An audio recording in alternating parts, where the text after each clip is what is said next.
双方黑百合的对位，每个卷一枪松掉，第二个是2张。采用啊，去边走？哇，你的空降800公里噶！现在已经确定了，那么第一波段的中又一个白金之星突然回来的时候，混炸就成功的杀掉对方一个人。터졌어요。哇！ 이걸 라이더 2대로 잡는 와! 에픽!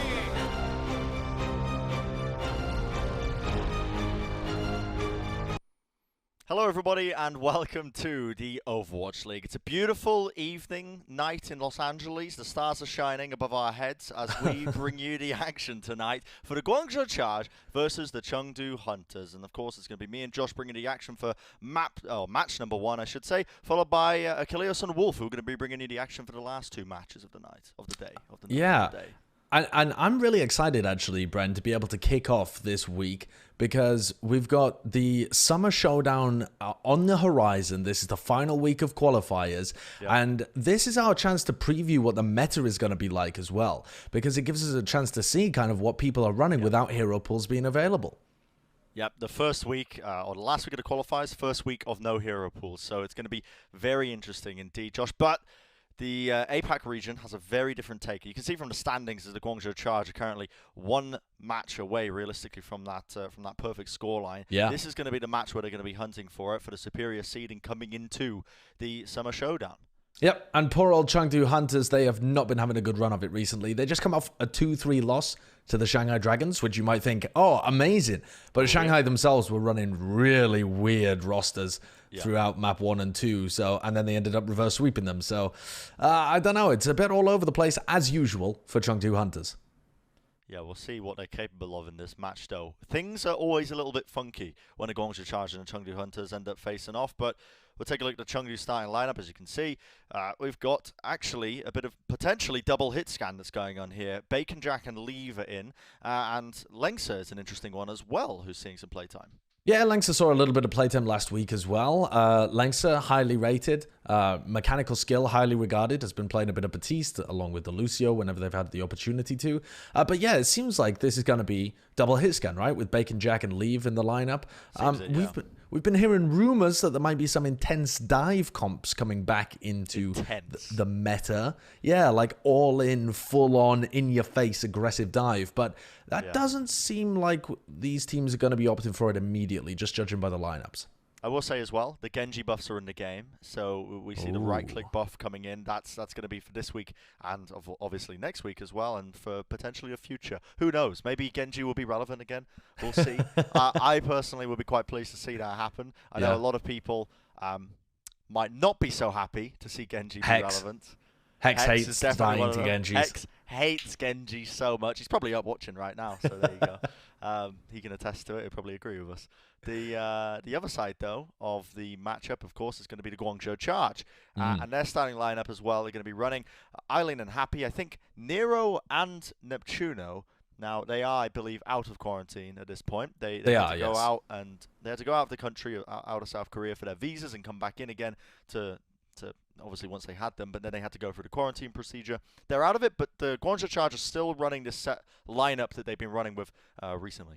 Yeah, and that makes sense, right? Because they're still being reintroduced to the scrim environment and getting that rust off, having not been able to practice essentially for a couple of weeks while they were just in quarantine. Now, it's Happy, though, that has really impressed me. This guy has just locked and loaded the Widowmaker again, and he's just clicking heads all over the place. It's so beautiful to watch Happy play. His average, so his Widowmaker stats are absolutely bonkers, and he is just putting up some ridiculous numbers. Brent, his scoped critical hit accuracy average this season is 35%. That's his average. Ridiculous. That's actually ridiculous. That's not a peak. That's his average performance. His average is 35% critical hit accuracy, and he gets 7.7 final blows per 10 minutes. So he's just rattling off headshots. He hits heads so consistently. When you watch him play, and you watch the Guangzhou Charge in the last week, he has been on fire. I play a lot of Widowmaker. I want to put it in context for the people at home as well, who might not realize how ridiculous that is. But that's a third of his shots. Over a third of his shots that he is always hitting the head with on Widowmaker. Normally in ranked gameplay, like that you see around, hovering around the average level, I would say that a Widowmaker would probably be hitting maybe 20% on a good day. Sure. Happy with an average of 35% is kind of ridiculous. It's kind of out of this world. And it showcases why we were so hyped of him coming into the league last season, and now he's just showcasing it and stretching it even further, trying to build this legacy as potentially one of the world's best Widowmaker players. I think he's definitely up there, and it's hard really to argue for anybody else. There's a lot of other names of great Widowmaker players that we have in the Overwatch League, but Happy has so consistently put up these bonkers statistical performances that he's almost your lock-in for the front runner. If you have to name someone who's your favorite for like top Widowmaker right now, or even kind of historically across Overwatch League in terms of the time that he's been available as a player for the Guangzhou Charge, Happy's just been absolutely bonkers. So I'm interested to see whether he has an opportunity to play Widowmaker here, because Oasis is not really a map where you regularly see Widow getting played, but he's also very talented at a range of other heroes. It is quite rare on Oasis to see Widowmaker being played, but these compositions are just making me giggle, Josh, because I knew we were going to see some crazy stuff with the Chengdu Hunters and the Guangzhou Charge, especially with the first week of no hero pools. Now, Leave is probably going to be making the switch as well as Eileen. I don't think they're going to be running Symmetra here. They're just giving a teleporter for their teams to roll out faster, and it's going to be okay. So it's going to be some double shield compositions run on both sides, some slight minor changes across the board as you get support. Eileen was really good on Tracer in the last week. He'd only been able to play Tracer, honestly, for 1 week. That's what the Guangzhou Charge told me. He'd only really been playing Tracer for a single week. But he looked really good, and so to see him on the Torbjorn now indicates that they're trying to counter Leave more than match it.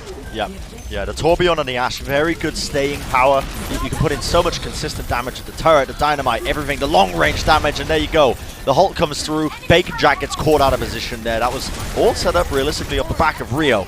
Great opening pick. Guangzhou Charge are going to flip the point in their favor off the back of it. And now also just spamming in these corridors, trying to build up his ultimate for the next go-around. And you can tell that the Guangzhou Charge have really worked on their team play, because every one of Rio's halts gets followed up, whether that's a right click from Shu, or a rock from Krong, or just some damage or dynamite coming out from Happy or Eileen. That's what they're going for, a follow-up every single time that an ability is used. And Leave has been spotted, hanging around the back, has to dodge those pellets coming out from the old gun. Yeah, Happy domes him. Gets a quick headshot. Leave a little bit too predictable with his positioning, and losing Leave there, it's a brutal one because you're losing a lot of your damage, and now, you know, Chengdu are going to be committing the amplification matrix, but, I mean, Guangzhou, they just play out of line of sight. Happy peaks for a second, okay, maybe tempting fate a little bit there, but Guangzhou Charge is still in control of this point, and it is Chengdu Hunters who have to make the first move, but the Guangzhou Charge going to be playing a little bit more proactively now. They send Bob in the background for Chengdu here, but the amplification matrix, the window, puts in so much consistent damage, allows them to pick up a couple of picks. Elsa now going to be committing his Gravitic Flux to see if he can turn this fight around, but I don't think he got too many targets. He did force out the Immortality Fields, but still, the point is in control for Guangzhou. Chengdu are trying to contest it here, Josh, but they're just unable to just dethrone them. And Shu is just having a field day. Give him an Amp Matrix, give him a team to play around, and watch Shu click some heads. He batters down Leave there as Happy controls the high ground, and he's used Bob to be able to contest in the previous fight. And now, even though the Chengdu Hunters have got some positioning, Guangzhou are all in control. So much damage put into them as well. Like Gravitic Flux lifting Bacon Jack into view of the rest of his team. The Guangzhou Charge could follow up with that one, and they get on the open. These picks, 90%. Is what they've got to work with, and no one's realistically going to be able to touch on the Chengdu Hunters here. We might see some switches. Linksa using that rally now, seeing if he can use the extra armor to jump onto the point, but that is some body blocking there from Rio. If you notice, he was just dodging and jerking and essentially just stopped them from even being able to contest there. What a one-sided affair from the Guangzhou Charge. They had the complete read on the Chengdu Hunters. Yeah, every single thing that they were going for. When Leave flanked, Happy got the kill. Then Happy controls the high ground, and they keep contesting the point with the Bob and Rio's Fortify. Every halt was followed up on. I don't need to spell out every single thing that went well there for Guangzhou, except to say a very one-sided first round. Maybe the Chengdu Hunters should think about mixing things up in their classic Chengdu ways. They have, so far in 2020, been fairly good at double shield, but maybe not good enough to be able to get wins off the top teams in Asia. They've normally got their wins when they've gone a little outside of the meta, but they're still going to stick with it. It's going to be Tracer Ashe for Chengdu again. Guangzhou are changing things up a little bit though, so Shu is now going to be running the Batiste and Chara on the Brigitte, so it gives them a little bit more staying power. Brigitta's usually very effective actually at enabling a Tracer. You can give her an armor pack, makes her very durable to just start harassing the backlines. But you see Rio now has a good positioning, and that Holt again coming through. Rio lifts up Bacon Jack, and they just get the pick off. And this is so structured. They know exactly what to do every single time, Josh. You're completely correct in saying that the Guangzhou Charge is just fantastic with their team play. Yeah, it's definitely something that's improved for this roster, and especially when you consider and contrast that to the Chengdu Hunters, who've always been a little bit more, I don't know, rough around the edges and just a bit YOLO, I think, as the kids like to say. Maybe in 2016, I don't know if this is yeah, saying it I'm now. behind the times, Brent. I'm behind the times. Oh my another God! great shot. Leave is just being... He's figured out, I gotta say, he's very orchestrated in terms of the way he likes to move around a dynamite to hip fire. Happy will not be caught off guard. He will not be dethroned off of his perch. And now the Guangzhou Charge are going to be pressing their advantage, rolling forward with Thunder straight through them. You can see the damage being pumped through as Chengdu Hunters end up using their amplification matrix. That just only gets the immortality field out of Guangzhou. They forced out the positioning, but Guangzhou know enough to respect the amplification matrix, but now they're going to be coming out with one of their own. A lot of damage, but Happy will be the one falling, and I think that might have been the first time that Happy went down. Still, the Guangzhou Charge are now going to answer back with a couple of more ultimates, and Holt into the Gravitic Flux is so quick to do so much damage. The Chengdu Hunters survived though with the rally armor. Now they're going to be using their own ult, Josh. And Leave is just picking people off. Great work from Chengdu there. Essentially what opened that up was the pick on Happy. They had a little bit of a back and forth. They used a nice amp matrix but couldn't find the pick on Rio despite the fact that they did so much damage. But really, Bacon Jack being able to find that kill on Happy opened things up. So much more of a damage advantage. And you can see that when you have the Brigitte, it's a little bit more reasonable for you to roam around the map. You can, instead of just having to poke and protect your Zen at all times, you can try and move around. You've got a little bit more healing. You can take space around the map. And so Chengdu are just moving these angles. Kind of poking left, poking right, seeing if they can run somebody over. Ooh. They're trying to go aggressive here with the Supercharger. Chengdu really trying to take control of this fight by playing a bit proactively, but Guangzhou Charge answer with their own ultimates here. Bob comes out. Shu gets a pick there onto Bacon Jack's Bob. Unfortunately, he goes down, but a great pick by Leave. Zipping into the back line, laying down the pulse bomb, but the Guangzhou Charge still with a huge player advantage. Now using that rally as well to just get even more of an edge, and that means Leave, I mean, he's pretty much useless. There's not much he can do when the rest of the opposition he's going up against is constantly gaining this rally armor. Ultimates expended here by Chengdu. Not so pleased to see that as the Guangzhou Charge are rolling over them. Yeah, not particularly happy with Kyo's ult there. That would have been a useful one to try and re-engage. They've got very little time to be able to push back into this point. Otherwise, Oasis is done for. And really, the only thing that they had was the amp matrix. Yeah, I don't know why he used that. I mean, it was just him and Lengsa. What's Lengsa going to do? Whip shot people through it? Like, it's a confusing state of affairs for Chengdu. A little bit of miscommunication might have cost them this round as the overtime will begin to burn. Now Krong's going to use his Gravitic Flux, sends him up, but Bacon Jack may have just saved this round for his team. Happy going down, takes away a lot of the damage now from Guangzhou, but no one to really follow up on the Holt that came out there. Eileen gets the pick off onto Bacon Jack, evening it up. Leaf desperately trying to see if he can find an opening, has the pulse bomb, lets it go! It is beautiful, but it only takes out the immortality field. Straight away to fade away. Steph Curry would be quite pleased with that one. Now another Holt coming forward though, Leaf pulling them, or at least doing a lot of damage as well, trying to capitalize off the fact that Eamon brought them together for a few brief moments. And they do get the reflip there, so a lot off the back, but Leaf stepping up a little bit too much. He knocked him into a car. Happy gave him the conch blast and he went into a car. You don't see that very often. That's incredible. Also, credit to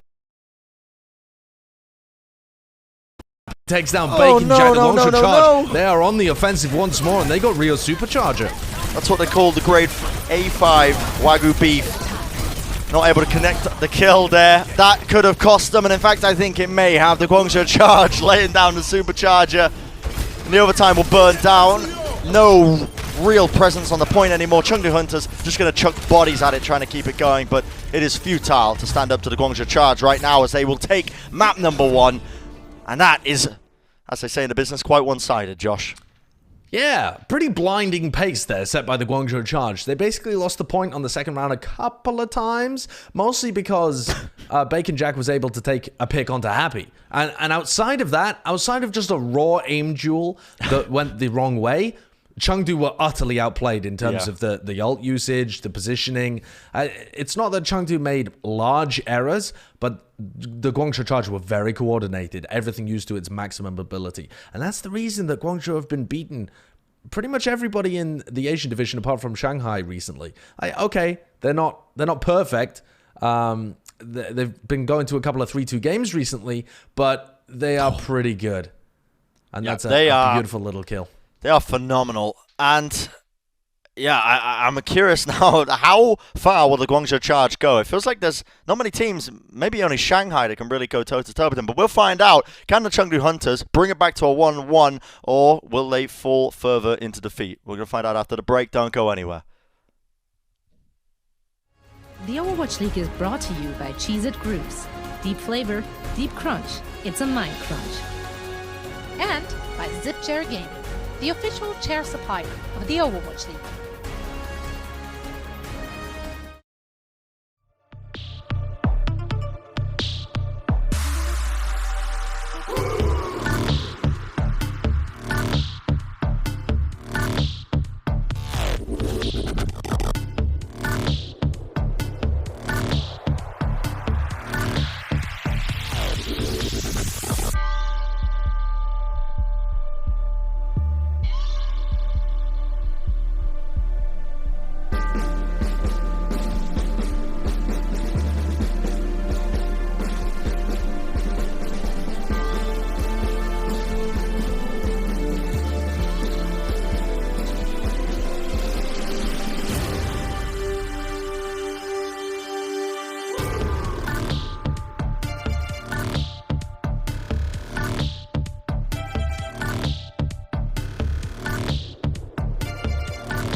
Coca-Cola is the official refreshment of the Overwatch League.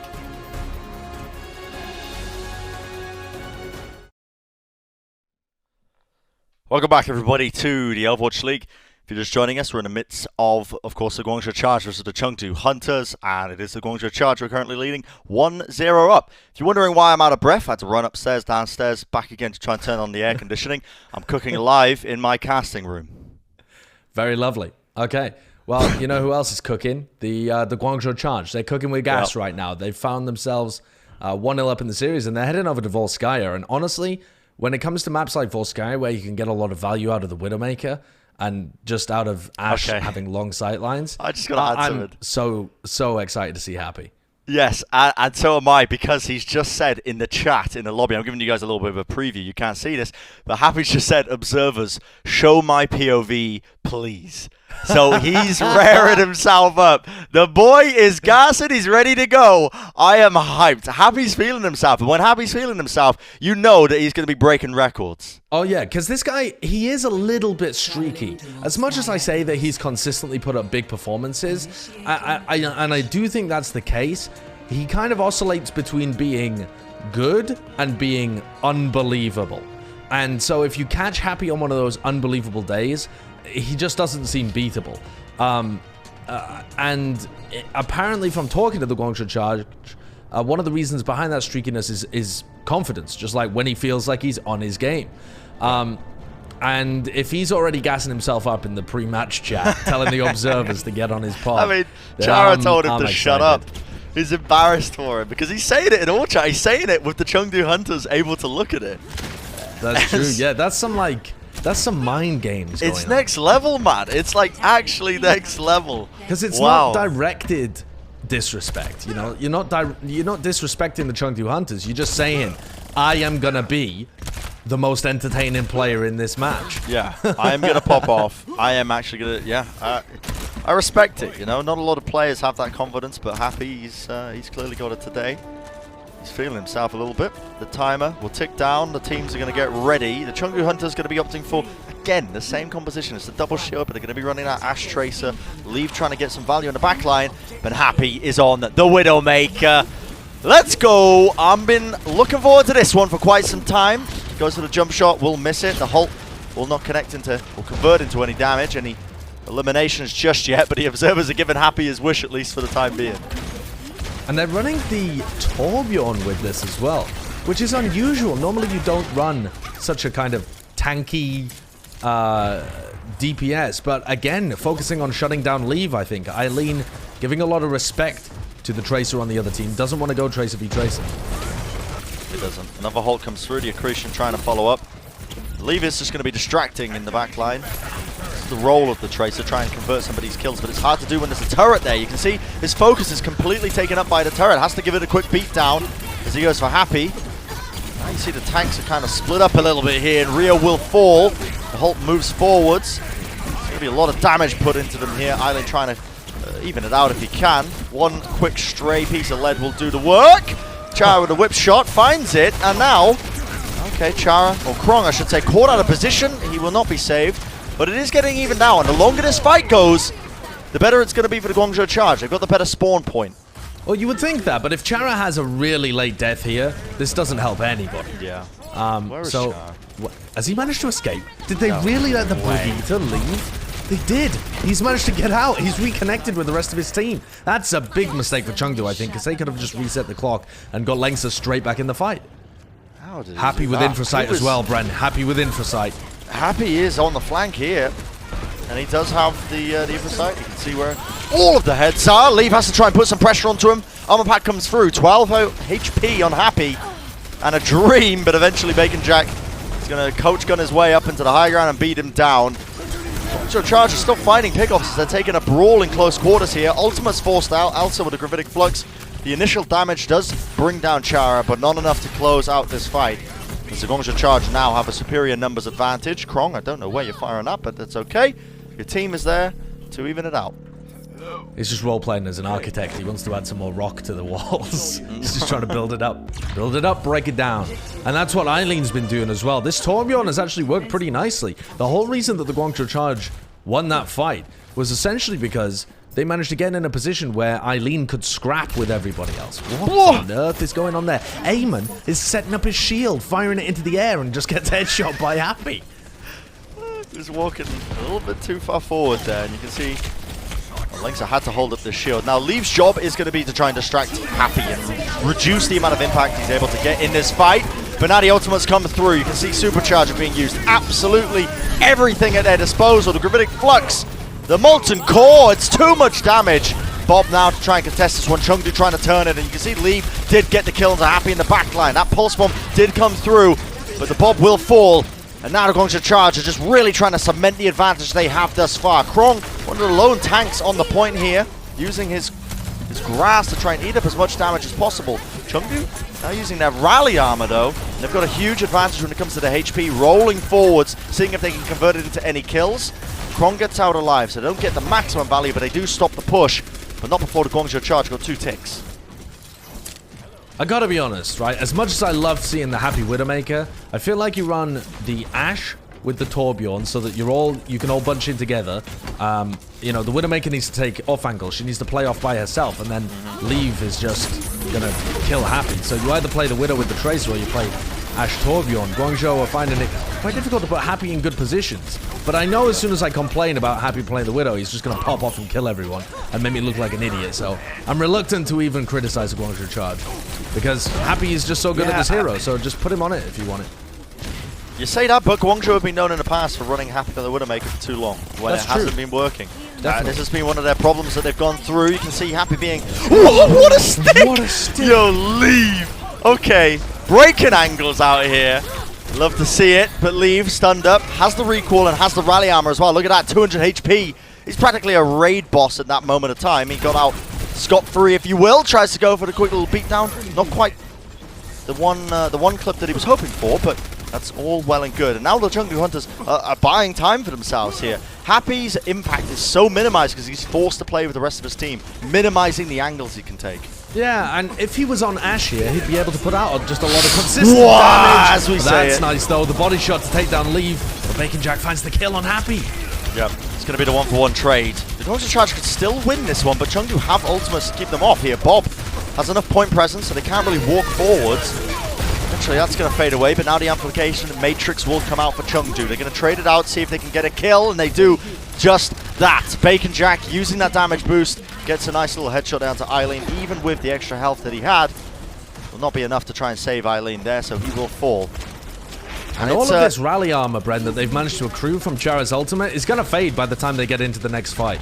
It's going to disappear. They still have a lot of ults to be able to work with, double tank ult, but again, Happy on the Widow hasn't really found anything just yet. Yep. He's finding it really difficult to contribute. And I gotta say as well, it's a hard fight, I think, taking it against the Ashe. The Ashe can move faster when she's aimed down sights than the Widowmaker can. It's hard to hit those headshots, but Guangzhou Charge are going to be trying to go in with their ult advantage again. Gravitic Flux, it's good this time. Krong, it's very good. They do not have the Immortality Field, and that is going to be a critical mistake. Kyo just using it maybe in an earlier fight, an earlier engagement, and the Guangzhou Charge have swept over them with 58 seconds remaining. All set up off the back of Krong's Gravitic Flux. Yep, double tank ultimate there, along with the Molten Core. Just cracks things open for Guangzhou, but not the cleanest point B take in the world. They had many opportunities, but I've got to keep coming back to the fact that Happy wasn't given opportunities on the Widowmaker. It's not like he can go and flank because he can't play on his own. He's just going to get eaten alive by the Tracer, which is why you normally play the Widow with the Tracer, because if you have a Tracer, if Eileen is playing that Tracer, then he can keep Leave in check and allow Happy to take more aggressive angles. But because he's on the Torb, the rest of the team wants to play together in one big blob. And so Happy on the Widowmaker, it doesn't really synergize as well, I feel. Which is fine if Happy's just having one of his bonkers games. But he only got one or two opportunities there and he wasn't quite capitalizing. So this should work better on defense when Happy can pick and choose his angles. But even then, I'm not a big fan of the comp. I agree with you. I think this is a bit of a defender's sided composition what Guangzhou Charge are running here. When Happy can pick those line of sight angles, when Leave's impact is kind of mitigated, if you will, it's a little bit more difficult on the attacking side. But as we said earlier, Josh, this is something that the Guangzhou Charge have been criticized for, is not switching Happy off the Widowmaker when they haven't been converting these picks. Maybe an Ashe would have been better just for the consistent damage to shield break, the dynamite damage that they could apply. But it's besides the point, because it's a new round, a new day, and the Chengdu Hunters are on the attack. They're not going to be switching up their composition. They're going to be running with the same stuff. They're going to see what they do here as they try and work their way into Volskaya Industries. Happy immediately of 40% of his infrasight after hitting a big headshot on Eamon. And then a body shot onto Bacon Jack as well. See the consistency of dynamite there.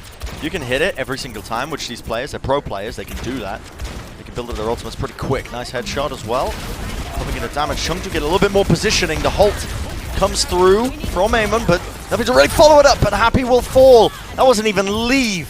Happy just died there to two quick shots from Bacon Jack, and that is massive, because it means now the Chengdu Hunters have a lot more free reign. Leave especially, look at him, he's tearing into the back line, and the Chengdu Hunters, they smell the blood in the water, they're going forwards, they're moving, they're hunting for it, and they're going to be able to get it here. Beautiful execution, and it's going to be a quick point A capture. Yeah, Happy thinks about going over to the Tracer there, wondering if the fight is winnable in any sense, but it absolutely is not. And that's the thing when you lose one player in this composition. It doesn't really mean that the It doesn't mean that your opposition gets an immediate advantage, but you're just suddenly not distracted. You can all focus together on one target and just burn them down. So by Happy dying, they don't have to worry about sightlines. Leave doesn't have to worry about flanking. They can all just push together. There's a bit of a potential for a snowball here as well, with an Amp Matrix and a Bob. So many ults here, yeah, and the Amp Matrix comes out, but Happy shuts it down. What a pick! Necessary in that moment. Leave's now going to be trying to take the 1v1, but Happy still has his grapple. He's going to use the Venom Mine as well, just so he knows where Leave is if he ran into it. But that pick has kind of stopped things, but as I say that, Alsa gets the pick onto Chara. Chara biting off a bit more than he can chew there, trying to play aggressively with Krong here up in the upper section, but Happy does his job. He gets the kill there onto Eamon. Nice little headshot. Does the bits, does the justice, if you will. And now you see Krong has this Gravitic Flux. He doesn't want to use it because they're just getting so much passive damage here from just sending the Hyperspheres in. Yeah, with Eamon down, there's a whole shield missing, and look at this. Lengsa's just stuck behind enemy lines. I don't know quite. Was that not Lengsa? Did I misread that? Perhaps that was. That must have been Chara, right? I thought that was Lengsa stuck behind, but he's escaped with the rest of his team. Guangzhou managed to build up all of their ults during that fight as well, so that pick from Happy absolutely crucial, because it doesn't just save them from that engagement, but it sets them up pretty well for this one too. There's going to be ults on the board as well for Chengdu. Absolutely, they'll have their opportunities to win this, but if Happy dies, that really could be an opening. I'll be honest, that's kind of what you see from the downside of Ashe, actually, is that if you don't have a Mercy damage boost, if you don't have any sort of damage boost, a headshot won't kill. And I know he didn't headshot there, but Widowmaker can take those jump shots a little bit more confidently. And you can see Bob from the Chengdu Hunters now trying to put in work, but Happy is there, laying in the shots, laying in the damage, and he gives Guangzhou Charge the opening to just roll forwards once more. Eilane just spamming in the damage, and it is a nice little team fight win there, once again for the Guangzhou Charge. The time ticking off for the Chengdu Hunters. They only have 3.5 minutes now, and they have not gained any progress whatsoever. Yeah, no progress, and good ult usage from the Guangzhou Charge. To be able to kill that one, kill that push in such an effective and economic manner, just using Eileen's ultimate and pressing forwards. But there's still a lot of time for Chengdu, and they're getting their ults up. It comes down really to the execution and control of the high ground. You can see that Rio and Krong are doing a great job of just making sure they control the high ground. But if Elsa can use his Gravitic Flux, find a bit of value, and then try and take the high ground with the Flux, then I think the Chengdu Hunters can be in a pretty decent position. I like the split positioning that Guangzhou Charge are trying to run here. The Supercharger is going to get used now by Rio. The halt into the Gravitic Flux is perfect. Connects onto so many targets, but the Immortality Field was there from Kyo. Now the Rally Armor. Lengsa going to be using it to try and push his team forward through, trying to weather the storm, if you will. Nice little headshot from Happy there. Forces the shield bash coming out, but a leave is causing a bit of mayhem. Now onto the low ground, but it does not matter because the Guangzhou Charge are cleaning up. 2 picks for them, make it 3. Bit of a buy one, get one 3 deal, if you will. And that is going to do it. Another team fight win for them. And Chengdu Hunters, with only roughly 2 minutes now to push in here. Still, no progress on this point. Very good execution from the Guangzhou Charge there. I love that positioning from Rio and Krong. Just really forcing a lot of pressure onto the tank line of the Chengdu Hunters as they attempt to push underneath them. Doesn't really work when you have somebody able to pressure the point, but I mean, who's going to pressure the point for Chengdu? They're just going to get melted. I will say though, if the Chengdu Hunters try and push here, they've got an Amp Matrix to try and force out Immortality Field, and they can try and follow that up with a Flux. So there's still opportunities. The Guangzhou Charge used a lot of ults to be able to defend in that previous fight. They've got Bob to engage as well if they want him to try and get some progress. Force the positioning of Guangzhou to the low ground, but Kyo goes down to Happy. And that's huge. Even if that Happy just ruins the push. There's no Amp Matrix. You puts it can't down initiate. straight away. Leave. Oh, he's going to go for the double blink. Recalled away though. You realize he couldn't take it. Happy, are you really taking this? I guess he's got the armor pack. Oh. What a shot! Now the Venom Mine as well, going to be forcing Leave's positioning, the spray down, the hip fire. There's no shame in it, Happy, because it claims you to kill. And even if Happy is not having the most dominant game of all time, all he needs is that one pick in that one moment to shut down the push. And look at that, a minute has been bought off the clock. Yeah, it's kind of ridiculous, honestly. Oh, especially that the Chengdu Hunters are continuing to even try and fight these engagements. If you lose one, it's an instant reset. And now Happy's feeling himself. He's pushing forward to more aggressive positions. And if he keeps getting just individual picks, he's going to ruin the Chengdu Hunters' chances of pushing. He's trying to search for Bacon Jack here. So he's playing aggressively to see if he can catch him out of the line of sight. He's trying to spot him to see if he went main in the main position. He didn't. Bacon Jack had to take the long approach, and now there is only 25 seconds for Chengdu to try and make this attempt. They've got to try and cross past Happy with the they're all over the infra place. They're all on the they're on the elevator, they're on the platform. Look at them go. But now the shields, they try and commit it here, but they've only got 10 seconds left now. Now, Bacon Jack does have an ultimate. He can use Bob to try and contest this one, but Guangzhou Charge are going aggressively. It's chaos, Josh. It's pandemonium. The Molten Core from Eileen is going to stop the positioning. Bob onto the point. The stick is nice. Leave does get the kill. Can the Chengdu Hunters still turn this one around? Not if Happy keeps hitting shots like this. Krong using the flux as well to convert it into, once again, another kill. And that is going to be the Guangzhou Charge, stopping them in their tracks, taking map number 2 away from the Chengdu Hunters. What a game thus far. The Guangzhou Charge just flexing on them. Yeah. And that's essentially what it is, right? Like, Guangzhou aren't having the most flashy game in the world, but they're very solid, and their defense has been good. Yeah, they crumbled a little bit on point A defense with Happy going down, but again, Chengdu are only winning when they get an aim duel win and an aim duel kill on Happy. Outside of that, they are just losing every engagement. Once it comes down to ultimate usage, once it comes down to ability usage, shield placement, positioning, Guangzhou have got that on lock. They're performing on all of these different parameters a lot better than the Chengdu Hunters. And they just look well practiced as well. They know exactly how to execute with each ultimate. This is a very strong performance here coming out from the Guangzhou Charge, showing how much their teamwork has improved. And they're just outclassing Chengdu. They really want that number 1 seed spot. You know, they want to be going into the main melee with the perfect record across the board. I can respect them for it. But we're going to go to a quick break. When we come back, we're going to have the game break with our 2 analysts. They're very smart, trust me. We're going to be breaking down this match thus far. Don't go anywhere. We'll see you soon.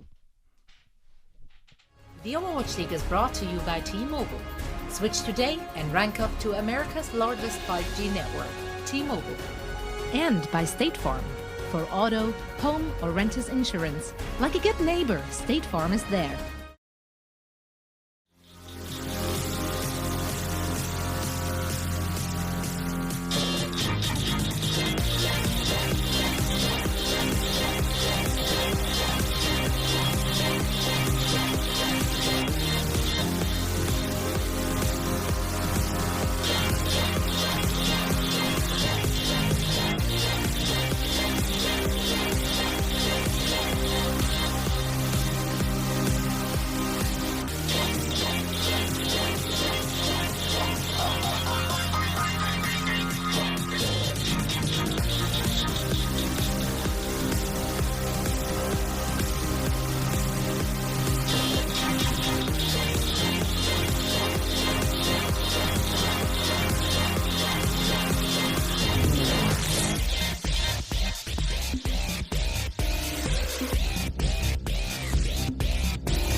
Welcome back, everybody, to the Overwatch League, and welcome back to the game break presented by Pringles Wavy as well. Yeah, we're in the middle of the game between the Chengdu Hunters and the Guangzhou Charge, and it's the Guangzhou Charge are currently leading 2-0, Josh. Yep.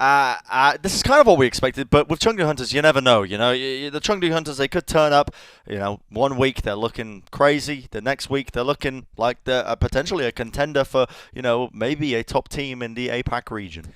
Yeah, and a lot of it comes down to kind of their understanding of the meta. If they have some kind of weird composition that can shake things up, then they tend to perform much better because they force their opponents into uncomfortable scenarios. The Guangzhou Charge have had tough games against them previously, with a lot of Pharah and Widowmaker being played and this kind of stuff. But Hunters are just playing the meta right now, and they just aren't as good as the Guangzhou Charge in terms of their team play mostly, but also just in terms of like their tanks and their positioning and this kind of stuff. So a bit of an underwhelming showing so far for the Chengdu Hunters. Well, let's head into our crunch time presented by Pringles Wavy. I was about to say. Shingles? Dude, Who are I don't they? know. Man, it's late at night. The AC isn't working in my house, apparently. I'm boiling to death. I don't know what's happening, man. Anyway, we're going to take a look at the seasonal standings because this is the crunch time right now for the Guangzhou Charge, and it is going to be a big, important game for them because they are currently fighting for their seeding.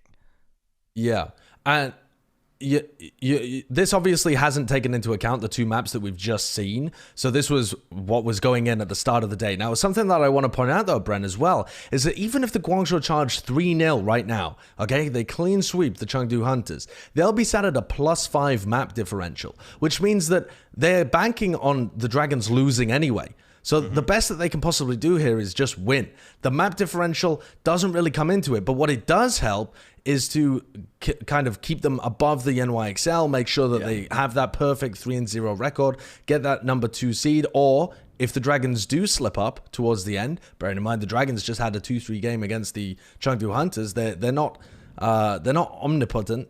They can sometimes fall. Then they'll be in a very good position. I agree with you. Sorry, I'm laughing at your pronunciation of omnipotent. Omnipotent.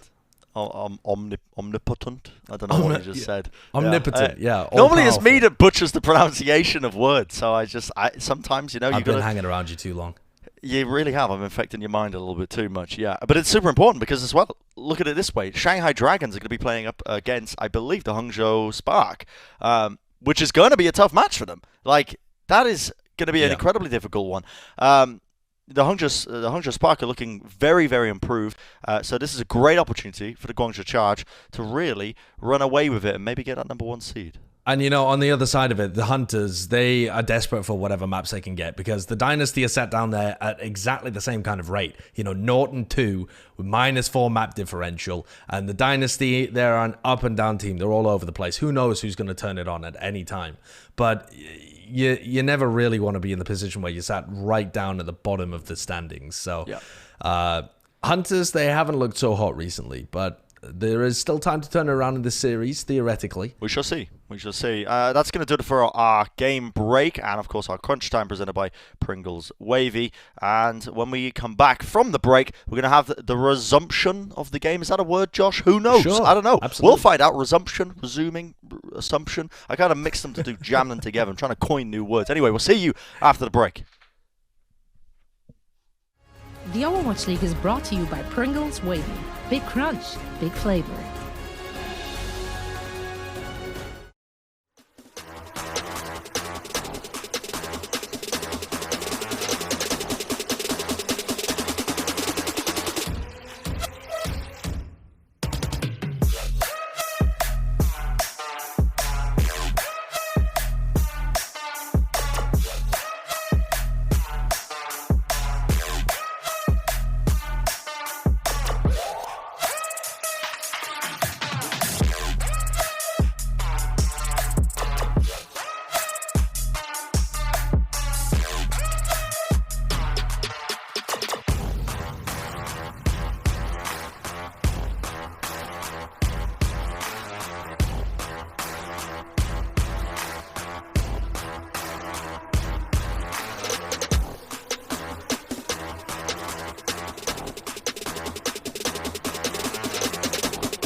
The Overwatch League is brought to you by HyperX. Unleash your style, unleash your fury with HyperX Fury Memory. And by Coca-Cola, the official refreshment of the Overwatch League.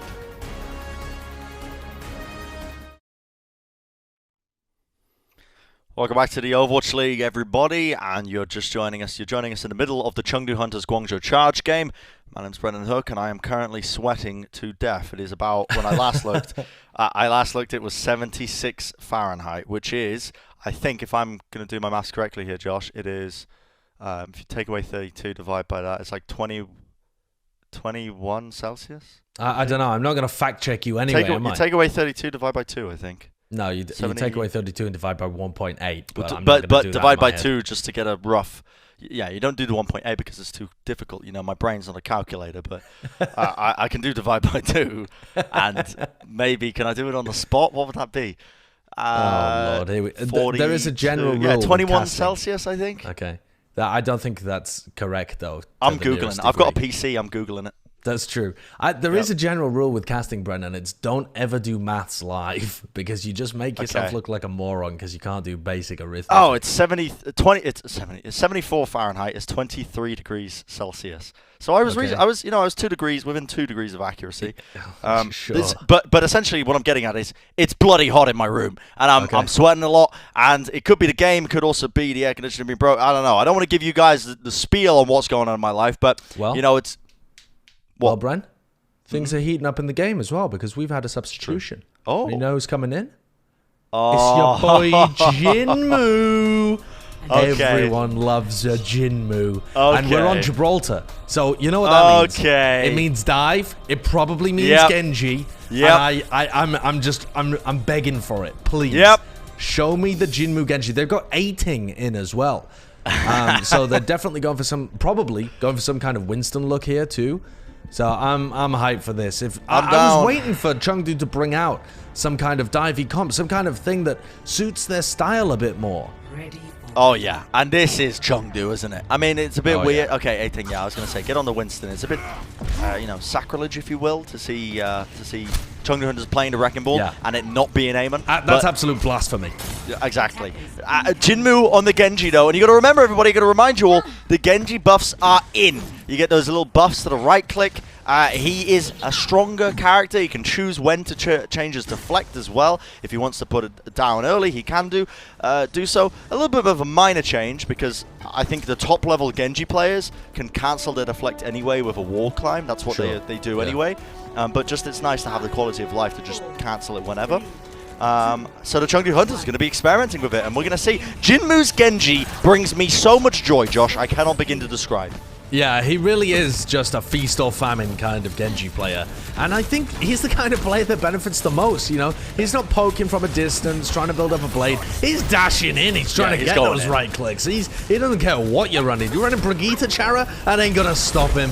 Torbjorn, he ain't scared. Whoop! He gets stunned up, though, and brought down, so maybe Jinmu needs to be a little bit scared. Just a little bit, you know? Maybe you can't dive into the Torbjorn Brigitte composition, especially when they've got the whole, and the Guangzhou Charge are now just rolling this car forward. The Chengdu Hunters, they got to reassess how they want to try and stop this one because the cart is rolling forward without really any end in sight. Yeah, this is looking like a bit of a roll at the moment, but don't worry, the Chengdu Hunters are going to have another opportunity to be able to dive. Don't worry, Jinmu up top there, he's going to be dueling happy just for the moment, I think. Only at 41% though, none of the Chengdu Hunters really managed to generate any ultimates. Yeah. And our halts are coming through. They're connecting every time. A lot of this is going to be on Alsa. Alsa caught out of position. He's so low. He's going to get healed up preemptively there, but the one-clip attempt by Happy. Nice peel from Alsa once more, but no one's dethroning him. No one's really getting him out of that position. Build up now. Jinmu close to a blade, but not quite. 70%. He's trying to get it. Not really working too hot for him. Leave has to get his way out of there, teleporting back to safety because he did get brought down very low, and now Jinmu just trying to build up this blade from afar, and I promise you, as soon as he gets it though, but Happy taking out Lengsa with the pulse bomb, and well, I think that's the Guangzhou Charge just capping this one for free. Yeah, definitely. I mean, you say for free, but the Chengdu Hunters did a fairly decent job of being able to take off a little bit of time at the very least, considering how quickly they got a pick on Josh, here it is though. At the beginning. But yeah, here we go. We've got the blade up. We don't have a nano boost to pair with it, but we are going to have an EMP. So there's potential here for an EMP blade. They're going to have a rally, though. A rally is somewhat of a counter if they can get a bash or a whip shot as well. Whoa! Oh, wow. Happy from above. Disgusting. Chunking down leave. Takes him out. No more EMP. 18 using the primal rage to try and force positioning Jinmu. I mean, he's just getting harassed right now from behind. Happy with the recall. It's going to be zipping, zooping, zapping. Somehow gets through without anyone doing any damage to him or a stun. Jinmu's decided to take his anger, his rage out on a turret. It's inanimate, but it might get the job done. Now the EMP, and now the blade. Jinmu, he tries to get it done, gets one kill, /2. There you go, baby, make it a third, and make it one more just for the record. Jinmu turning up. That's the nanoboost, that's the EMP. It all comes together, and it stops the Guangzhou Charge. I'm not going to lie, Brent. I did think for a moment there that Jinmu was about to dash into the molten core at the very end, because that would have been the most Jinmu thing in the world to do. But he finishes it off with a nice little dash and a kill onto Shu, kind of showcasing how much the Genji right click has been buffed recently as well. That he's able to get that kill off with absolute consistency. Chengdu Hunters, though, used a lot of ults there. They used Rally, they used Nano Blade, they used the EMP as well, and I think they used Primal in that fight too. So Guangzhou have got a great opportunity here to take control over the hangar. This is Happy's job right now, is to just distract in the back line, try and pull Elsa's attention away. You can see him just, Elsa's almost like a primitive AI that's just, every time Happy goes out of line of sight, he looks away. The bomb, though, they're going to try and make a play here, and Eileen will fall, so that's a great opportunity for Chengdu. They're getting a lot of value out of not many ults, and they're building up their own, so this is Chengdu Hunters playing the composition well here. Yeah, Leaf and Elsa, very, very weak here, though. They may have overextended just slightly. The aggression is good, but not if you get put it. But Jinmu, he's out with another blade. He's going to try and save it. He's got one. Can he get anything else? He gets two. Dashes in. Stopped in his tracks, though. The nano boost keeps him alive just briefly. He's dashing. He's deflecting. He's still alive. Kyo keeps him alive from the distance, but Shu puts him down. Oh, no, no, no. Jinmu. He dashed and bladed in there, Bren. 4v6 against a Brig and a Torbjorn turret. I mean, the man knows no fear. I mean, it's quite impressive that they even got value out of that one with the nano boost, given what he's up against. I mean, he stalled them. He's given his team another fight. And now Chengdu using that rally, using that time. The blessing that Jinmu has given them. Along with Kyo, the EMP comes out. They need to try and convert this. They need to get value out of this EMP, but Chara got the rally off before the EMP went through, so now they've got a lot more armor to work with, and that sustain will get them through this fight. Eileen being battered away. 18 not really getting anything out of his primal rage, but they do get Eileen, actually. Stand corrected. 18 battered Eileen into the back line, and his team were able to finish him off, but they have lost too many players now, so the Guangzhou Charge are just going to be steadily pushing in this cart into point B. Jinmu doesn't have a blade yet. What a stun. Connects in the air, and it is just going to be the Chengdu Hunters toppling slowly but surely, one at a time. It is an eventuality for the Guangzhou Charge to cap this objective up. Yeah, you can't stop Guangzhou once they have positioning like that, unless Jinmu gets another blade, another nano blade, which he does have, just a little too late to be able to save checkpoint B there. But with 2 minutes left on the clock, if Chengdu were able to use this nano blade to build up another EMP, things are not looking disastrously. Best case scenario here for Chengdu. Guangzhou use a lot of ults, but still lose the fight to Jinmu, just hacking them to pieces. Yep, and now the nano blade straight into him. The bubble blocks the accretion there, so no stun's going to come through. Jinmu slashes through a lot of the utility that was used.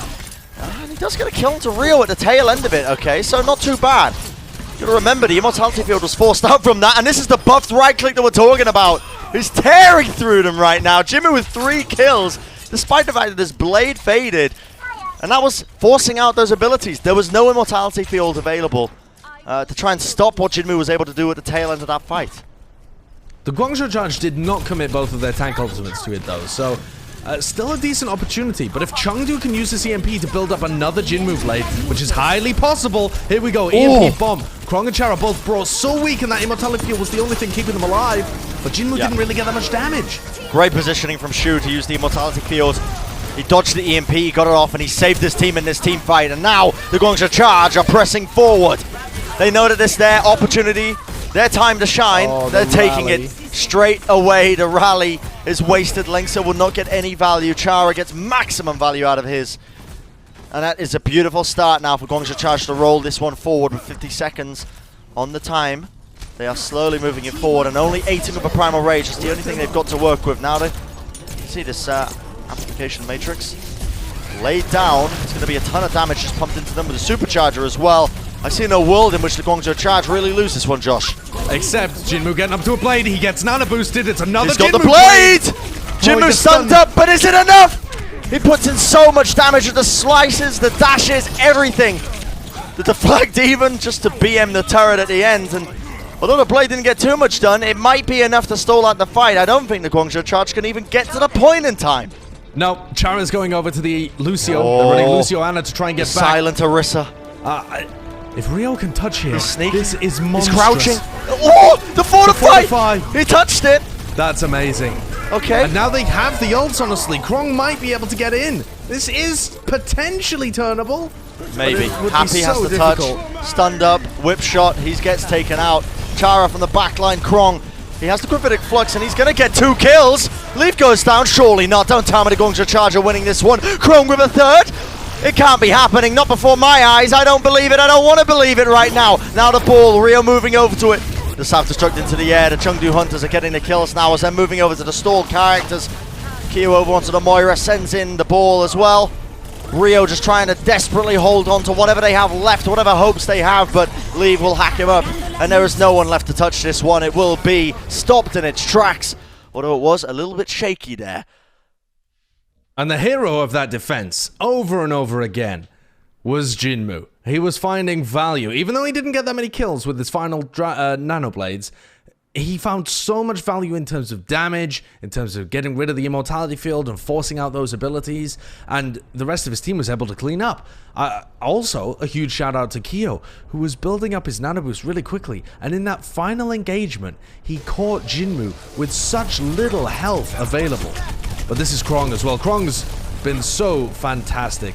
Maybe one of the most underrated players that we have in the Overwatch League. He's been an amazing Sigma so far throughout 2020. Does a little bit of damage. Oh, wow, this is so next level. I mean, almost clutchable as well. Pieces. Yeah, such a tough scenario. I mean, once Eileen went down and didn't really find too much with the Molten Core, it looked impossible, but Krong does a great job. This is winnable now, though, Brent. The Chengdu Hunters, they found a map that fits their style. They've got Jinmu in on the Genji, buffed Genji, and they're looking like they can put something together here. They seem to be heavily reliant on the Dragon Blades for sure, but there's possible. So the best way to play this comp is just the rotation. They want to use the EMP for the fights where they don't have the Dragon Blade and Nano Blade, and they want to use the Nano Blade when they don't have the EMP and just rotate them and try and build ultimates off of the back of them. That's super important for running this kind of composition. But with the Chengdu Hunters, you know, anything goes. Sometimes they just roll it out. Sometimes they want to use the EMP blade. Sometimes not playing optimally can throw your opponents off, and that is the way the Chengdu like to play. They revel in the chaos. Now he spots out the turret. But for now, Guangzhou Charge have a very good composition to try and deal with any sort of dive from the Chengdu Hunters. Yeah, it's pretty solid. Happy's going to be pressuring them so that they have to stay outside of major sightlines. It is... Happy is a very diveable target, though, which gives them win conditions outside of the ultimates. If Jinmu and Aiting and Leave are able to coordinate a dive onto Happy, wherever he's positioned towards the back, that could really open things up. See that the Venomine is going to be getting some value. It just ticks onto Aiting there. Why are you peeking that corner, Kyo? I don't really know. Kyo's kind of caught out of position here. He just turns away for a moment, but... Bren, they ignored Happy and they tried to dive Krong, who's on the high ground with both of his supports and all of the rest of his team, just to try and take the high ground away, but Kyo was stuck the entire time. I suppose maybe Happy had the grapple. I mean, maybe they were trying to set... I mean, Leave is here now, so he might try and set up a hack, but the trouble is this turret's there to try and knock him out of trying to get any sort of hack value. This is one of the reasons Torbjorn is being picked so much against the dive, because that turret is so... Ooh, that was a blind accretion! A blind accretion from Krong. That's absolutely barbaric. He must have heard something. The shield is going to be blocking the hack now, but he's hacked up in the corner. They might be able to get something off of the back of it. They do. Okay, they make the best of a bad situation. No one was there to follow up on the stun. Jinmu dodging, juking, just keeping his head down, trying not to get it taken off by Happy. He's almost got the blade. Big Bionade up into the corner here. The Nano Boost is ready. The dash, the stun though. Jinmu doesn't have anything against the blade. Is he going to get anything done with it? Goes for one, dash goes for two. He's moved into the backline. He's got his eyes set on a very different target, but he does enough work to allow his team to catch up with the rest of them. Yeah, he forces out the Immortality Field, forces everybody's positioning further back, and Aiting and Leave just come in, and they capitalize on all of that damage, all of that space that Jinmu creates. It's a crazy way of playing. I feel like he went to a training camp where his amygdala was removed, so he can just feel no fear. He doesn't flinch, he feels no fear, he is a trained warrior. And Jinmu, I mean, it's exactly what his team needs right now. Yep. And I gotta say, off the back of that accretion that Krong got, no one could capitalize off of it, and Chengdu was so quick to respond. Just the peel for Leave was immense, but now look at this. He's in the backline, he's got this primal rage. Now if his mechanics are a little bit more clean. Okay, That's the saddest primal I've seen in a long time, Brennan Hook. Oh, no. That's a sad old monkey. Yep, he didn't get anything done with it. Eileen. Oh no, he has to pop the overload just to try and stay alive. The armor pack as well. But the Guangzhou Charge have the defensible position. They have the high ground now. Chengdu Hunters are working with the EMP. The question is though, how do you remove them from this high ground? Because that's what you're aiming for. It's going to be another Nanoblade, Brent, and it might be an EMP Nanoblade. This is such a heavily defensible position that I think this is one of the situations where you can invest both. EMP. And that's exactly what they go for. Oh, Leaf goes down, but the blade does get off now. Jinmu moving into the back line. Oh, Jinmu, poor Jinmu, taken out with the accretion. The Guangzhou Charge, though, they've turned it around on their heads. And now they're going to be finding an advantage, seemingly out of nothing. Krong once again returning. The rally is used, but immediately deleted as Linksa will fall. And for some reason, Elsa commits to self-destruct, despite the fact that the fight was lost. No idea why he uses the self-destruct there, but a couple of things to point out from that fight. One, how good has Krong been throughout this entire series? So good. The man is so just an good. absolute beast. But also, the Chengdu Hunters there, they go for the EMP Nanoblade. The biggest problem, in my opinion, is that the EMP just did not catch enough people. Jinmu still had to deal with so many people that still had their abilities available. That's just tough for him. There's no way he's going to be able to get value if Leaf doesn't catch people with that EMP. And unfortunately, Chengdu go for their big push, use all their ults, and now there's 2 minutes left, and Chengdu are really in a position where they're just trying to get those ults up again. There's nothing much they can do until then. They have to try and get a dive target off the hack, so Krong gets hacked up, but if the peel is there, no one's really going to be able to do anything. The Immortality Field is current there for them, so it keeps Krong alive, and now that's going to force out a Molten Core here from Eileen. Puts in so much damage that Linksa falls in the close quarters there of the cabin, of that spaceship. And the Chengdu Hunters again, just trying to build up these ultimates, trying to rotate it around. But to go back to an earlier point, Josh, completely agree with you. Krong is having a worldy performance right now. Yeah. My top. He destroys the translocator and they kill Leave. He just oh my accretioned God. the translocator from across the map so that they could kill the Sombra. It's unbelievable. What is going on here? It's because he knew the hyperspheres were going to be out of range. His brain is so huge. He's actually incredibly intelligent. This guy was amazing when he played in Contenders, and he has been amazing in Owl as well. His Diva's phenomenal, and his Sigma has been right up there with it. But now it's time to talk about Chengdu again, Brent, because they are getting close to this EMP Nanoblade combo. Once they've built this up, this will be their final desperation push to take Checkpoint B. We see the ultimates coming online, Josh, and you're completely right. This is their last chance. They have the Nano Boost. Jimu's got to build up the blade. Leaf's got to build up the EMP. 40 seconds remaining. This section of Gibraltar holds up so many teams, but the ultimates are coming online. 18 with the Primal Rage. The EMP gets stunned out! Chara, I believe that was him that bashed him.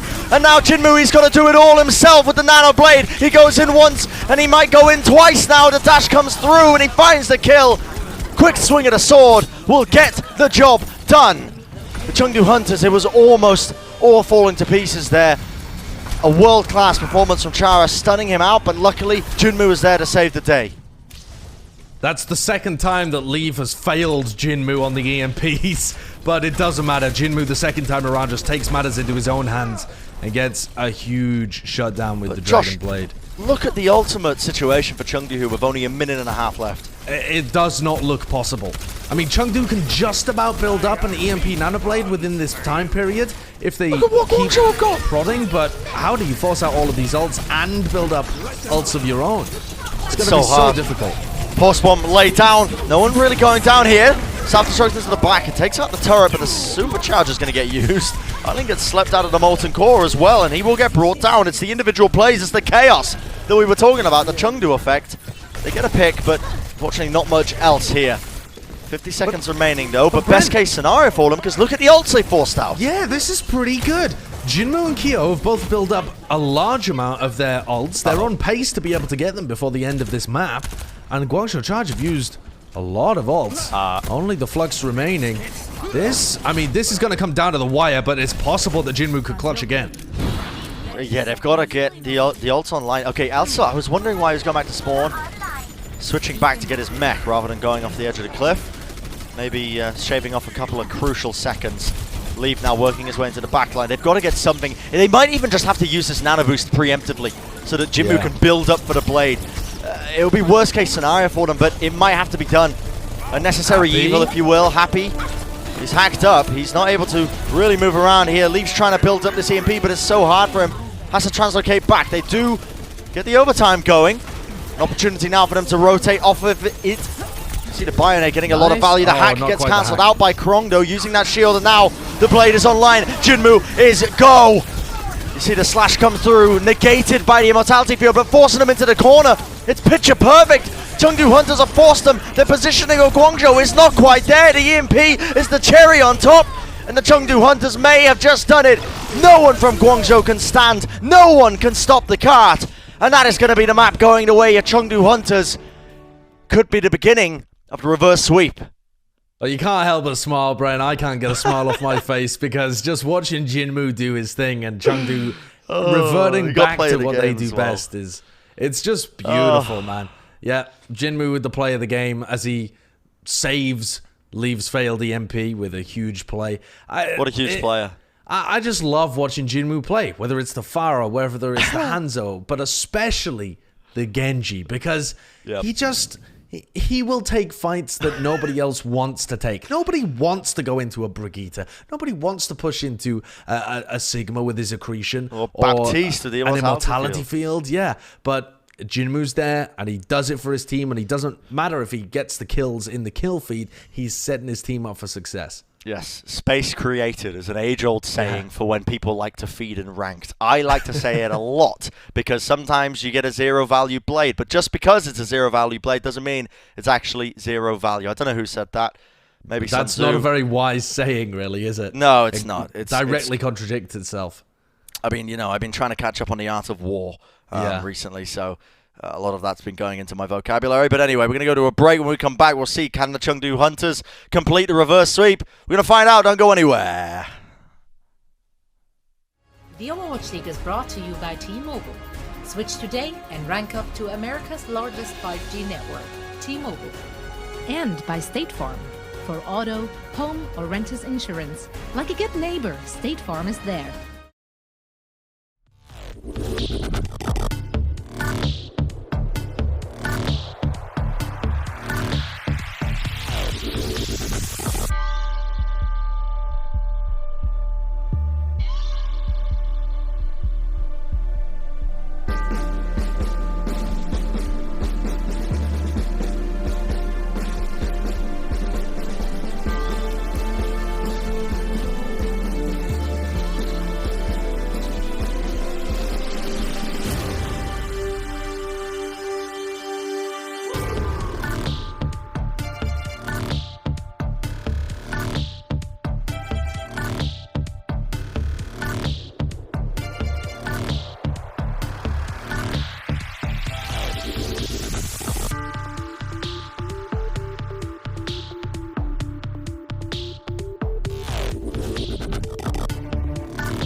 the Guangzhou Charge and the Chengdu Hunters, and right now, the Chengdu Hunters are trying to do the unthinkable. They're trying to get, Josh, the reverse sweep.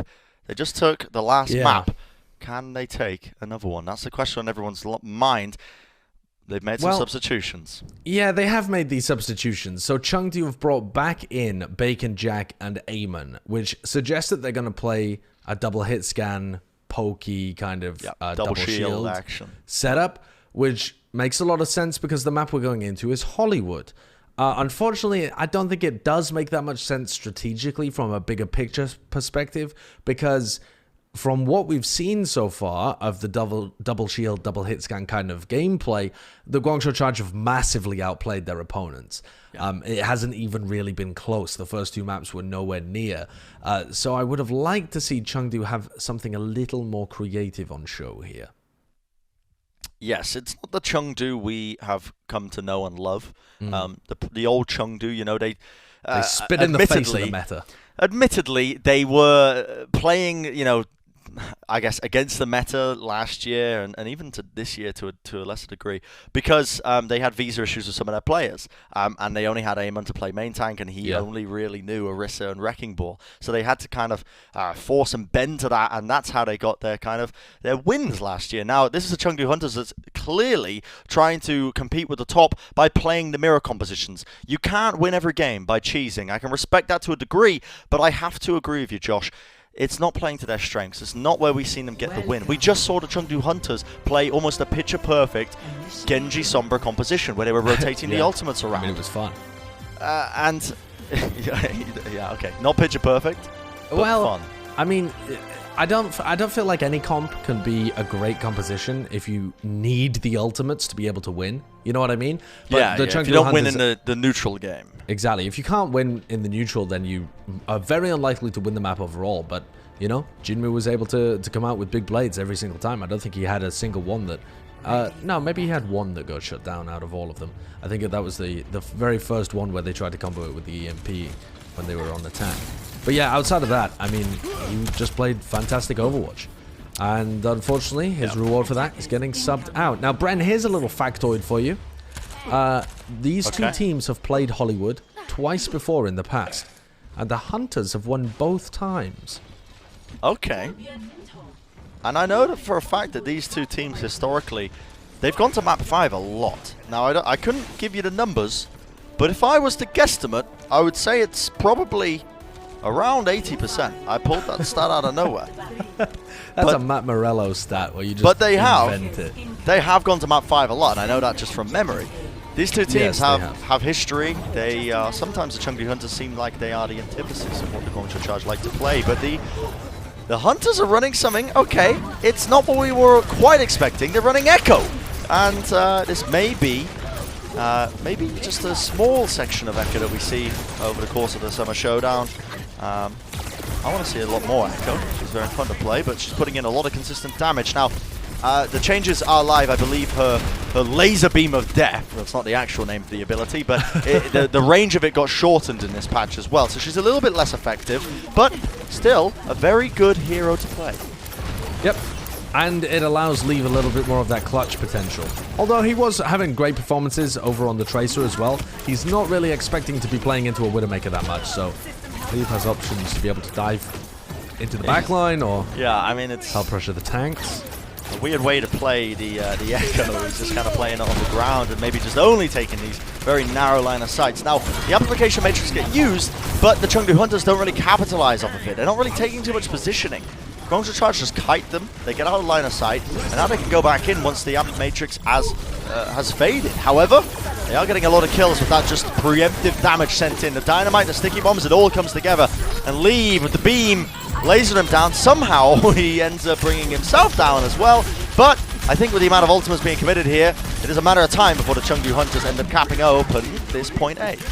They absolutely should. It seems like Bob and Shara on a mission, but that mission's going to send them straight back to the spawn queue. I think what opened that up, Bren, is a lovely little combo from the Chengdu Hunters, combining a halt with a dynamite and the sticky bombs from their Ash and Echo combo, which is beautiful. You can just insta-kill people. It does so much damage if you're able to set up that kind of combo. So it really puts a lot of emphasis on the halts.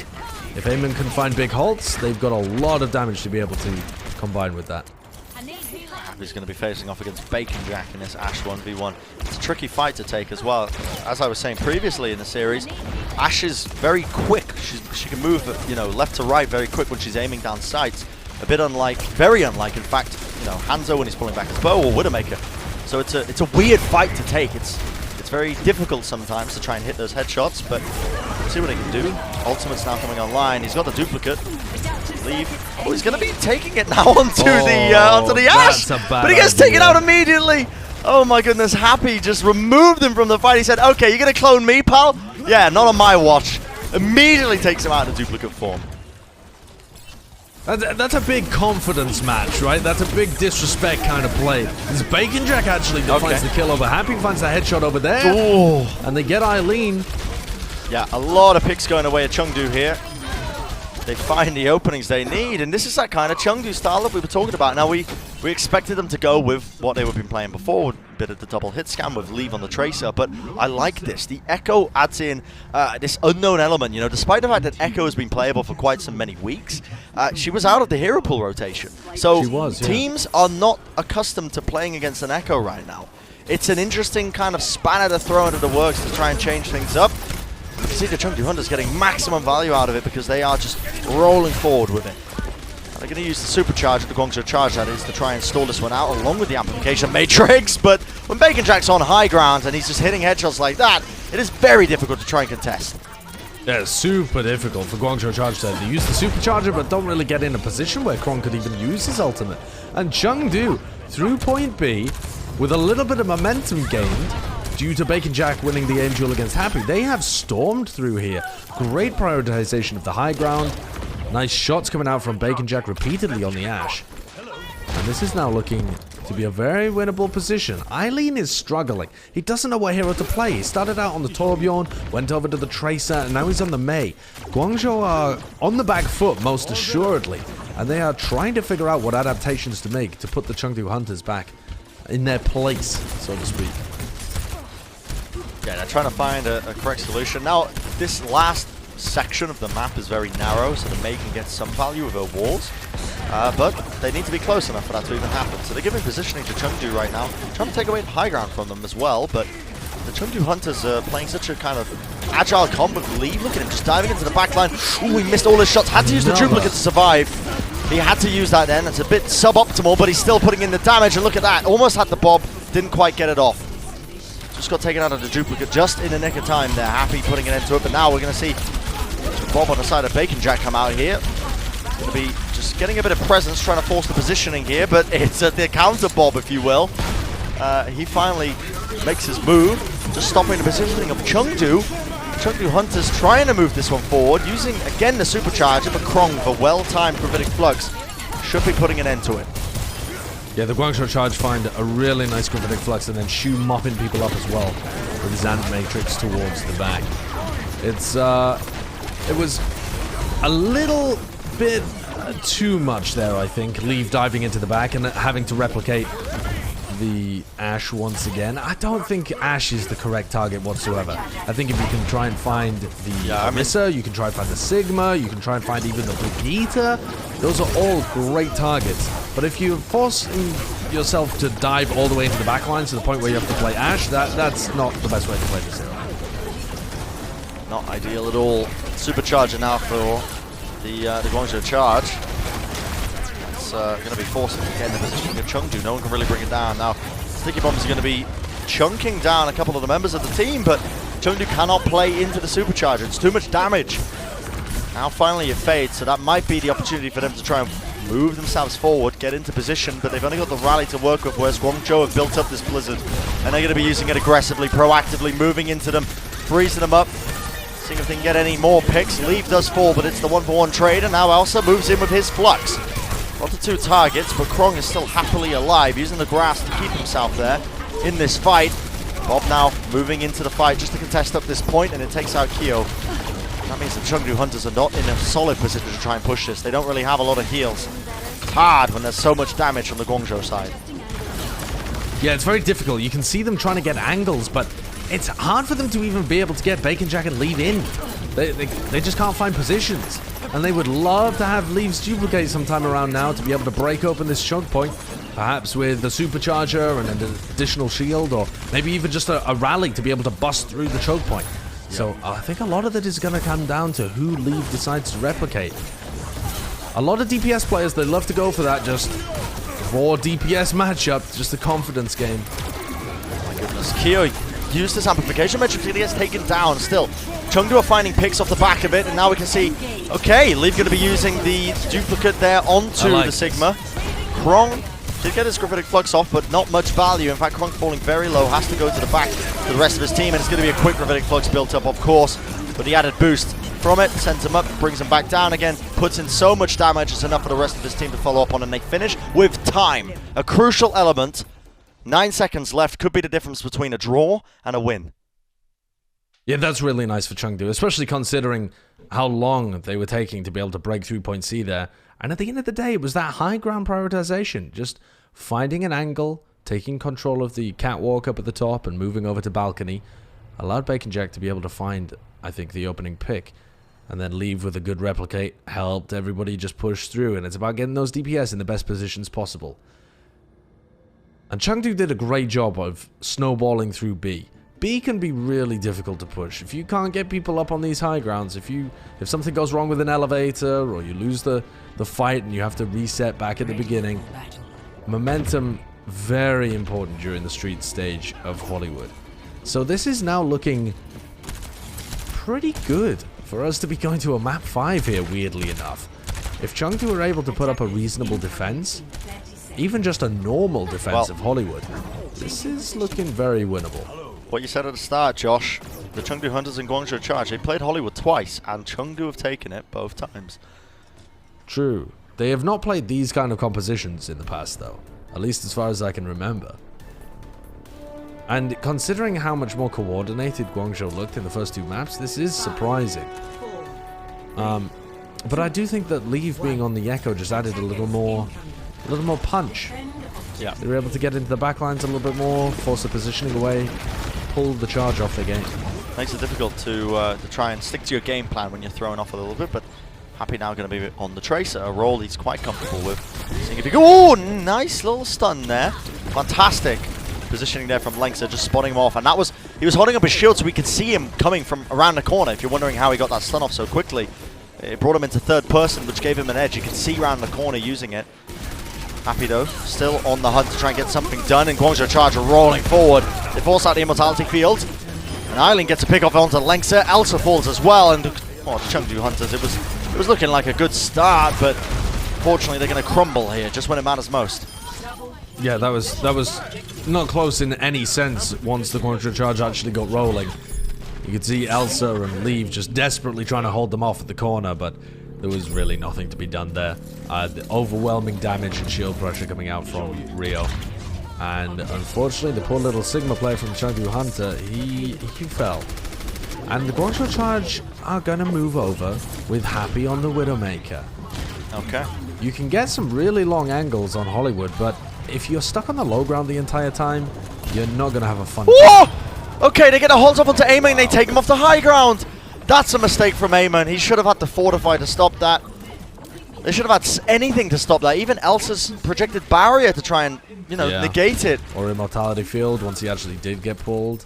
Yeah, Oof. I mean, that's brutal, and that sets up Happy for the kill. And Josh, you were in the middle of saying, it's difficult for sometimes the Widowmaker to get a bit of value despite the long sightlines. Well, with plays like that, with setups like that from Rio, it's astoundingly easy for Happy to try and get value. And that's what they were doing all last week as well, just halts into headshots. Something that you don't really think about very often, but when you've got Happy and he's so consistent, you can pull that off every single time. And now they're going, it's a double sniper comp as well. It's so ridiculous once they actually do have control over the high ground, because you get peppered from every angle. Oh my goodness. He's so weak. Leaves so weak. He escapes. Yeah. Just about gets his way out of there. Quite impressive, but the coach gun will disjoint Eileen and allow him to stay onto the high ground. The fact that the Guangzhou Charge have high ground control is everything right now, because the Chengdu do not have positioning. They can't dislodge Happy, they cannot dislodge Eileen, and they're just raining down lead from above. so hard for the Chengdu Hunters. Look at them. They're forced to play in the building. They're forced to play away from them. Cowering away from the Guangzhou Charge as they're rolling forward. Bacon Jack, though, moved over to the Widowmaker to try and contest against Happy. And he did win that 1v1, but not before Guangzhou Charge just rolled over the Chengdu Hunters, winning that ground war. Beautiful selection of kills. The abilities were fantastically placed. And the Guangzhou Charge, Josh, look at this. 5 minutes and they've already got checkpoint B.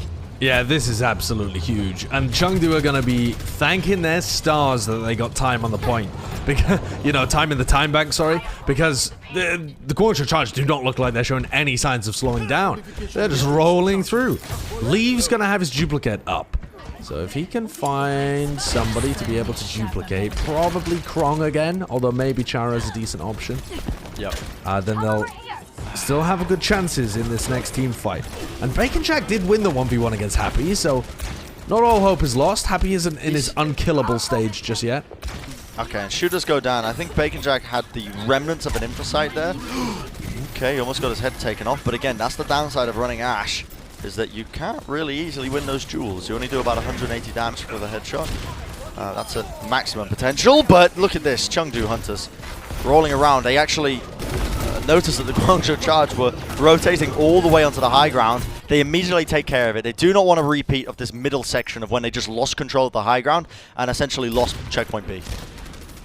Eamon takes another headshot without Fortify available, and Happy's going to pop his Infrasight. That's going to indicate the push for the Guangzhou Charge. Probably going to be using Amp Matrix and maybe even invest in the Gravitic Flux too. So many ults used here. The Flux is going to connect onto so many of the targets, but look at this. Out of position, out of sight. Elsa taken out. Goodbye. And it's going to be the Amplification Matrix to try and return, but from both of these teams, they end up using it. Krong is going to use his grass just to eat up all the damage from anyone trying to use that Amplification Matrix. Oh, the accretion from Krong again. He doesn't miss. He doesn't miss. And it's going to be the Guangzhou Charge rolling it forward once more. Bob in the back line just to cause a bit more mayhem, a bit more peppering damage. And that's 4 minutes in the time bank compared to the Chengdu Hunters' measly 1.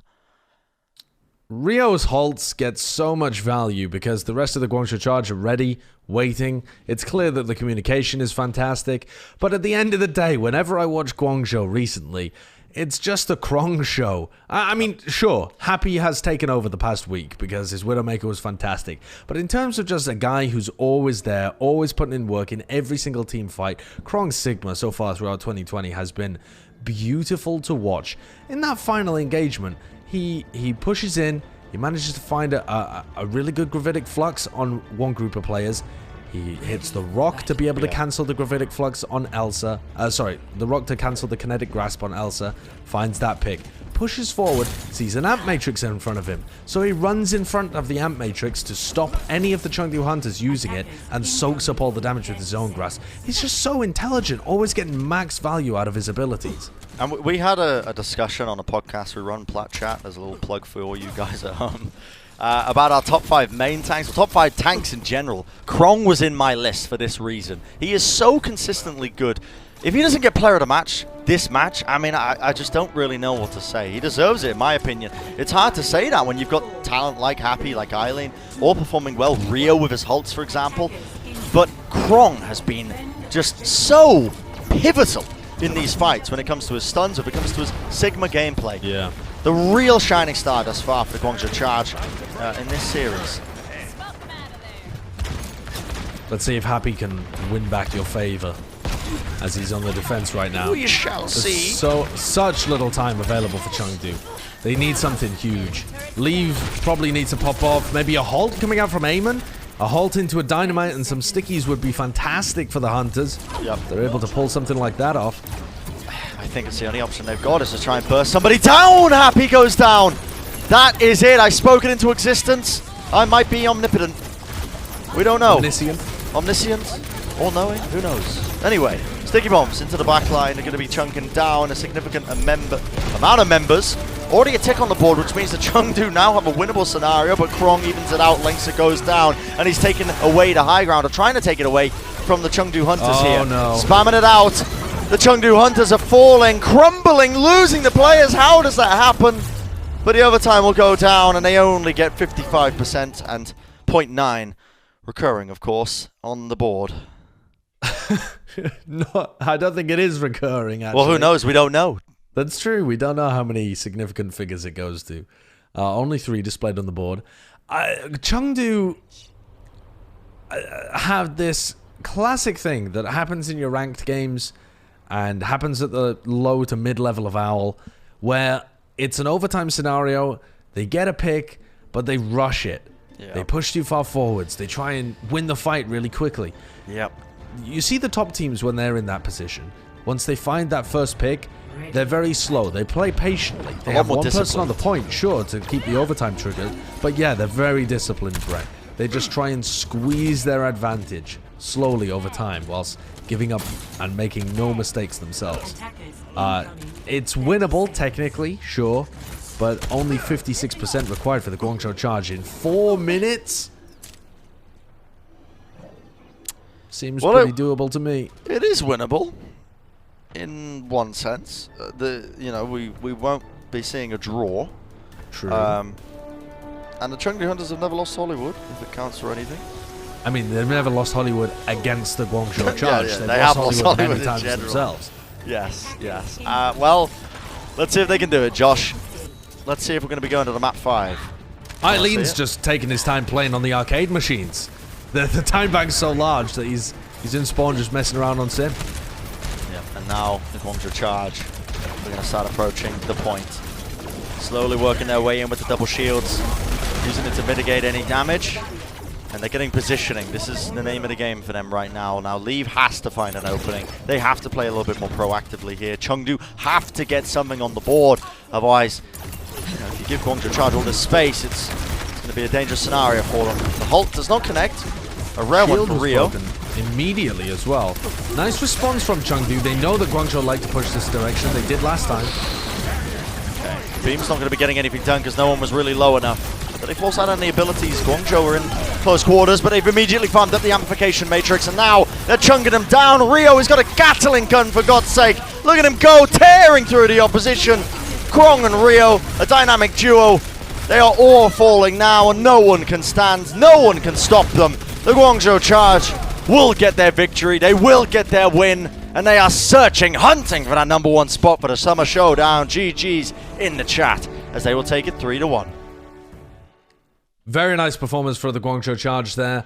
Despite the fact that Chengdu Hunters were able to full complete on the attack of Hollywood, I think it's fair to say, with the power of hindsight, that that map was pretty much 100% in control of the Guangzhou Charge, considering the time bank that they were able to put up. Yes. And honestly, anytime we saw double shield being played, the Guangzhou Charge were massively in control. They looked outclassed on the Chengdu side. Yeah, they just looked outclassed. I can respect the Chengdu Hunters for trying to play those more standard compositions. But here's our player of the match, and it is going to be Krong. Thank you for making my dreams come true, producers. I appreciate that. Krong is going to be our player of the match. He deserves it. I don't know how much love we've been giving this guy, but over the course of Guangzhou Charge's playtime over 2020, this guy has been Mr. Consistent. He's been there for the team, and he has always been having these crazy high-impact plays with his stuns, and the Gravitic Flux is always there on point as well. He's a real superstar for the Guangzhou Charge. Absolutely, he absolutely is. I think he's a top 5 off-tank of 2020 as well, which might strike some people as a bit of a hot take, but I think it's absolutely true. You know, you put him up there with the same kind of caliber as, people like Void and Choyobin and Gargoyle and these kind of great Sigma players who can also play the Diva like we've seen so far this year. So, yeah, an amazing performance from Krong. He keeps putting up these kind of results, and I'm excited to see what the Guangzhou Charge can do. This is a good result for them. It's unlikely they're going to be able to take first seed in the Summer Showdown, assuming that Shanghai wins their game. Well, you don't know that. But, yeah, who knows when it comes to that. The maps could play into it here, the map differential at least when it comes to this, because I mean Shanghai don't have an easy map coming up. They do not have an easy match, I should say, playing against the Hangzhou Spark. Yeah, it actually can't. The map differential cannot come into it actually, because Shanghai began at +4. So there you go. They would have to lose. Shanghai must lose in order to fail to get the #1 spot. Could happen. It really could. They're going up against the Seoul Dynasty, who are currently 0-2 in the qualification matches for the Summer Showdown. But honestly, it's Seoul. I mean, who knows what's going to happen. This is the May Melee finals. Remember? Have I been quoting so the match close. wrong this entire series? Why? What were you saying? I was saying the Hangzhou Spark. Oh no! Shanghai are playing against the Seoul Dynasty right now. Right. Okay. Well. Ignore me, chat. You know, I could blame it on the AC, could blame it on the late night gas, but I don't think it's either. Anyway, enjoy the cast because we got 2 more games coming up. Do not go anywhere. When we come back, it's going to be Achilles and Wolf bringing you all the action for the last 2 matches of today, tonight, the morning, whoever, wherever you are. It doesn't matter. Thank you very much for watching us, but don't go anywhere. As I said, you know, you keep wanting to be farming up those tokens. Don't go anywhere. More quality Overwatch coming up after the break. We'll see you soon.